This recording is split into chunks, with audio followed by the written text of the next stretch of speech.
Hi viewers welcome to our channel. 'Sandhya theatre' తొక్కిసలాట ఘటనలో ఒక కీలక పరిణామం అయితే చోటు చేసుకుంది. మనకు తెలుసు దీంట్లో పోలీసులు లాఠీ చార్జ్ చేశారు.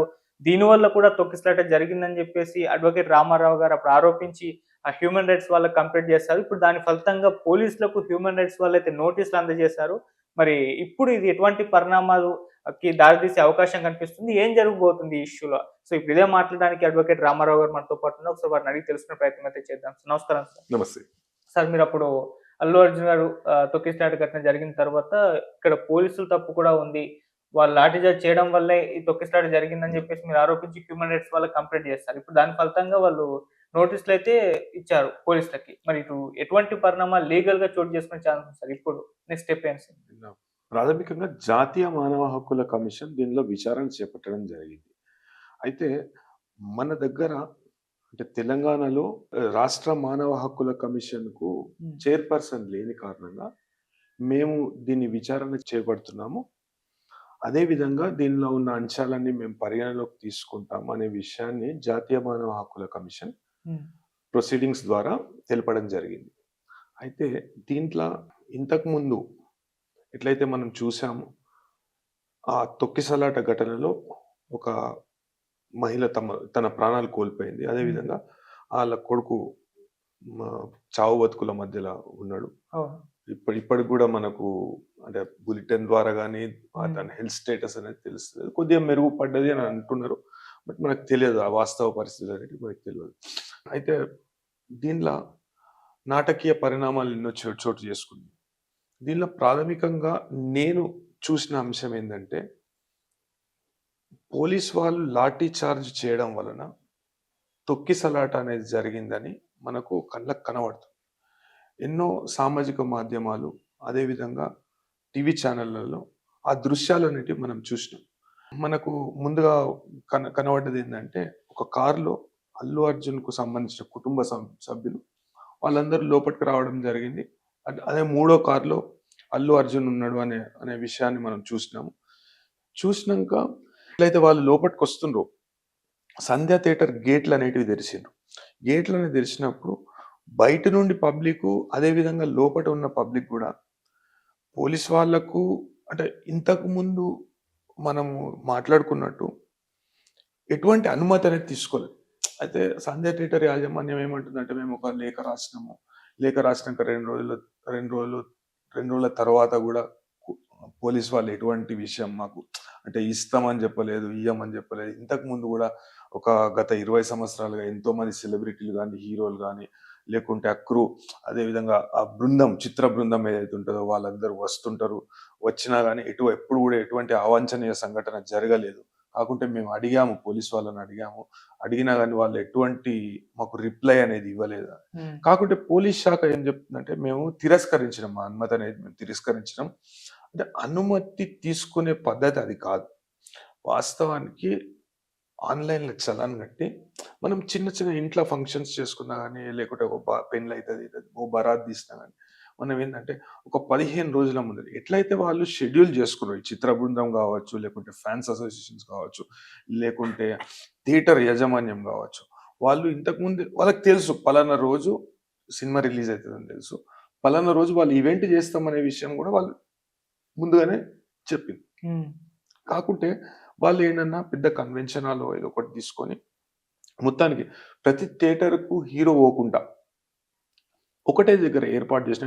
ఇంతకుముందు మనకందరికి తెలుసు దేవరా అనే సినిమా ఒకటి రిలీజ్ చేసినప్పుడు దానిలో హీరోకి పోలీస్ వాళ్ళు చెప్పారు ఇట్లా కొద్దిగా తొక్కిసలాట జరిగే అవకాశం ఉంటుంది కాబట్టి మీరు రాకపోవడం మంచిది, లేకుంటే మీరు ఈవెంట్ ఎక్కడైనా వేరే కాడ ఆర్గనైజ్ చేసుకుంటే బాగుంటది, మంచిగా ఉంటది అంటే ఆడ ఏం జరిగిందంటే ఆ చిత్ర బృందంలో కొంతమంది సభ్యులు మాత్రమే ఆడికి వచ్చిండ్రు.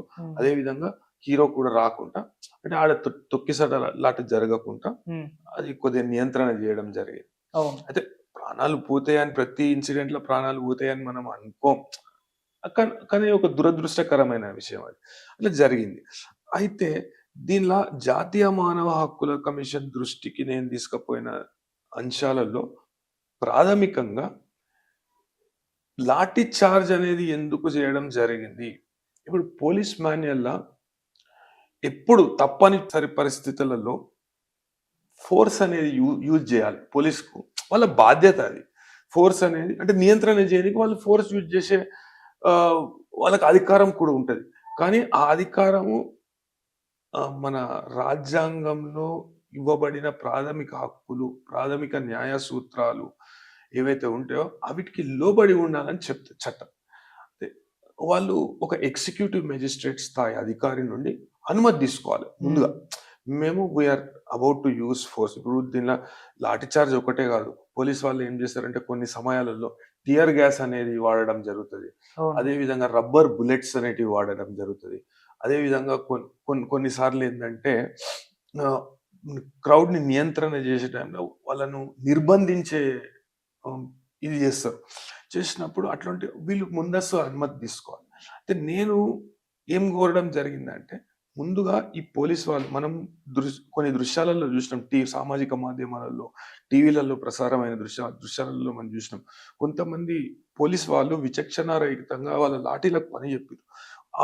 అంటే ప్రజలు భయంతో ఎటు పోవాలో తెలవక ఇంకొకటేందంటే పోలీస్ వాళ్ళు శాఖాపరంగా వాళ్ళు చెప్పే ఇదేందంటే దీనిలో ఎవరైతే బౌన్సర్స్ ఉన్నారో బౌన్సర్స్ కొన్ని దర్వాజాలనేటివి మూయడం జరిగింది.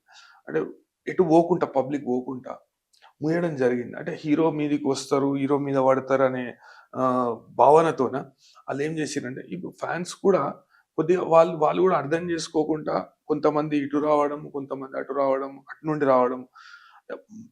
ముందుగా పోలీసు వాళ్ళు అనుమతి తిరస్కరించినమని వారు అంటుర్రు కాబట్టి, అనుమతి తిరస్కరించినప్పుడు హీరో గాని, చిత్ర బృందం గాని కాన్వాయ్‌తో వస్తున్నప్పుడు ఆడిని నియంత్రించే ఆలోచన చేసేటుండే. ఇప్పుడు ప్రతిపక్ష నాయకులు ఏదన్నా నిరసన ప్రదర్శన చేస్తారు. లేకుంటే ముందస్తుగా పోలీస్ వాళ్ళకి సమాచారం అందినప్పుడు వాళ్ళేం చేస్తారంటే, వాళ్ళని హౌస్ అరెస్ట్ చేయడము, లేకుంటే వాళ్ళని రాకుండా నియంత్రించడమో ఏదో ఒకటి చేస్తారు. ఆ విధంగా ఈ విషయంలో చేయలేదు. చేయనప్పుడు పూర్తి శాతం పోలీస్ శాఖది తప్పు. వాళ్ళు ముందు జాగ్రత్తలు ఎటువంటివి తీసుకోలేదు. అంటే ప్రజలు వాళ్ళు తీసుకుంటారా? తీసుకోరా? ఫ్యాన్స్ తీసుకున్నారా? తీసుకోరా? అంటే where there is a right there is a remedy అని రాజ్యాంగం చెప్తది. అంటే న్యాయ సూత్రాలు చెప్తాయి. అయితే ఇప్పుడు వాళ్ళు ఒక రెస్పాన్సిబుల్ సిటిజన్స్ లెక్క ప్రవర్తించిండ్రా? లేదా? అనే విషయాన్ని పక్కకు పెడితే పోలీస్ శాఖ మీద పూర్తి బాధ్యత ఉంటది. ఒక పోలీస్ అధికారి మీద పూర్తి బాధ్యత ఉంటది. పోలీస్ అధికారి ఏం చేయాలి? మన లా అండ్ ఆర్డర్ అనేది నియంత్రణ చేయాలి. లా అండ్ ఆర్డర్‌ని అతను రక్షించాలి. అయితే దీనిలో ఏం జరిగిందంటే పూర్తి స్థాయిలో ముందటి నుంచి చొచ్చుకొని వస్తుర్రు ప్రజలు. ఒక 2, 3 వేల మంది ఉన్నారు. అదే విధంగా ఇంతకుముందు పొద్దుగాల ఆ రోజు పొద్దుగాల డీజే సెట్లు అవి ఇవి పెట్టిండ్రు. బ్యాండ్‌లు పెట్టిండ్రు. అయితే ఇది లోపట జరుగుతలేదు. థియేటర్ లోపట జరుగుతలేదు. కొన్ని విజువల్స్ అయితే వచ్చినాయి. పెద్ద ప్రమాదం జరుగుతుండే. పెను ప్రమాదం జరుగుతుండే. పటాకులు కాల్చిర్రట. కొన్ని విజువల్స్ వచ్చినాయి. అయితే ఇది ఎంత ప్రమాదకరమైన దీనికి దారి తీస్తుండే అంటే, అది ఏదైనా అంటుకుంటే చాలా తీవ్రమైన ప్రాణ నష్టం జరుగుతుండే. ఆస్తి నష్టం జరుగుతుండే. ఆస్తి నష్టం జరిగితే పోతే పోనీ గాని ప్రాణ నష్టం జరుగుతుండే. అయితే ఈ విషయాలను పూర్తిగా చూడవలసింది పోలీస్ వాళ్ళే. అయితే వాళ్ళు బాధ్యత మర్చిపోయి యాజమాన్యం ప్రవర్తించింది. అదే విధంగా ఫాన్స్ మొత్తం అత్యుత్సాహం చూపెట్టిరంటే పోలీసు వాళ్ళు లాఠీ చార్జ్ చేయడం అనేది 100% తప్పు. అయితే ఈ విషయాలన్నీ పరిగణలోకి తీసుకున్న జాతీయ మానవ హక్కుల కమిషన్ రాష్ట్ర డీజీపీ గారికి, అదే విధంగా commissioner of police CV Anand గారికి ఆదేశాలు జారీ చేయడం జరిగింది. ఆదేశాలు జారీ చేసుకుంటూ మీరు ఒక సీనియర్ పోలీస్ అధికారిని దీనిలో ఎంక్వైరీ చేపియండి. సీనియర్ పోలీస్ అధికారితో ఎంక్వైరీ చేపియండి. ఎవరైతే ఇప్పుడు మనం మొన్న చాలా విజువల్స్‌లో చూసినాం. ఒక లావుట్ ఆయన మన కానిస్టేబులో లేకుంటే ఎస్ఐయో ఈ ట్రాఫిక్ డ్రెస్ ఏసుకొని ఉన్నాడు ఆయన. ఆయన విచక్షణారహితంగా లాఠీతోని కొడుతుండు అందరిని. అంటే లాఠీతోని కొట్టినప్పుడు అంటే మీరు నియంత్రణ చేద్దామని అనుకుర్రు. కానీ అది ఏమైందంటే ఎటు పోలేకపోయారు. ఆడ తొక్కిసలాట జరిగింది. తొక్కిసలాటలో ఒక వ్యక్తి ప్రాణాలు కోల్పోయింది. అదే విధంగా ఒక చిన్న పిల్లవాడు ఒక వెజిటేటివ్ స్టేట్‌లోకెళ్ళిపోయాడు. అసలు ఈ ప్రాణగండం నుండి బయటపడ్డా గాని పూర్తి స్థాయిలో ఆరోగ్యవంతంగా ఉంటాడా? లేదా అనే విషయాన్ని మనం చెప్పలేము. ఇప్పుడే చెప్పలేము. అవును. డాక్టర్స్ గూడా చెప్పలేకపోతుర్రు. డాక్టర్స్ గూడా బులెటిన్స్ దాంట్లో కొద్దిగా మెరుగుపడ్డది అనే విషయాన్ని చెప్తుర్రు గానీ, అతని హ్మ్. మానసిక ఆరోగ్యం సరిగ్గా ఉంటదా? లేకుంటే శారీరక ఆరోగ్యం సరిగ్గా ఉంటదా? అతను పరిపూర్ణంగా ఉండగలుగుతాడా? అనే విషయాన్ని డాక్టర్లు చెప్పలేకపోయారు. ఇంకా ఇంకా బెడ్ మీదనే ఉన్నాడు. అంటే ఒక వెజిటబుల్ స్టేజ్‌లో ఆ పిల్లాడు ఉన్నాడు. అంటే ఒక చిన్న పిల్లగాడు 13 సంవత్సరాలు, 12 సంవత్సరాల పిల్లగాడు అంటే ఒక హీరో మీద చాలా అభిమానం పెంచుకుండు. అది కొద్దిగా ఇమిటేట్ చేస్తాడంట. క్యారెక్టర్స్‌ని ఇమిటేట్ చేస్తాడంట. ఆ టైంలో ఇంత చిన్న ఏజ్‌ల నిండు నూరేళ్ల జీవితంలో ఒక 12 సంవత్సరాలకు, 13 సంవత్సరాలకే ఇట్లా పూర్తిగా అనారోగ్యానికి లేకుంటే వైకల్యానికి గురైపోయిండంటే, ఇగ పూర్తిగా ఈ జీవితం మొత్తం కుర్చీకే అంకితం కావాలి. లేకుంటే బెడ్ మీదనే ఉండాలి. అది ఎంత దౌర్భాగ్యం అది. ఎంత దురదృష్టకరం. ఈ విషయాన్ని గుర్తించకుండా ఫ్యాన్సే గాని, అదే విధంగా బౌన్సర్సే గాని ఇట్లాంటి ఎటువంటి మన వీళ్ళకు సంబంధించిన జాగ్రత్తలు తీసుకోకుండా ఎట్లా పడితే అట్లా. ఇప్పుడు హీరోని, బౌన్సర్‌లని ఎందుకు పెట్టుకుంటాం మనం? బౌన్సర్ కొద్దిగా మీద పడితే కొంతమంది సెలబ్రిటీస్ ఉంటారు. ప్రజలు మీద పడతారు. లేకుంటే వాళ్ళతోని చేయగలపనీకి ముందటికొస్తారు. అదే విధంగా వాళ్ళతోని ఫోటోలు దిగుదామని చెప్తారు. ఆ క్రమంలా కొద్దిగా పబ్లిక్ ఎక్కువైపోయి ఆయన మీద పడే అవకాశం ఉంటది కాబట్టి కొద్దిగా నియంత్రణ చేయనీకి బౌన్సర్‌లను పెట్టుకుంటారు. అయితే బౌన్సర్‌లను గూడా దీనిలో ఈ కేస్‌లో పెట్టిర్రు. పోలీస్ వాళ్ళు పెట్టిన కేస్‌లో 105 అండ్ 118 పెట్టిర్రు. దాంట్లో హ్మ్. గూడా వీళ్ళను పూర్తిగా బాధ్యతారహితంగా ప్రవర్తించిర్రు.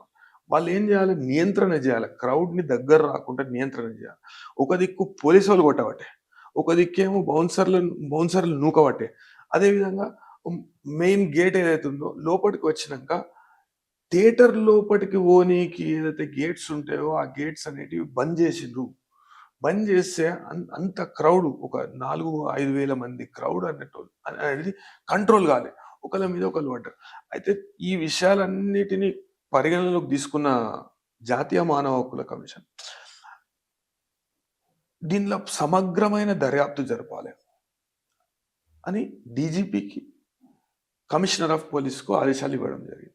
అయితే దీనిలో ఒక సీనియర్ పోలీస్ అధికారిని విచారణ అధికారిగా నియమించి ఆయన నేతృత్వంలో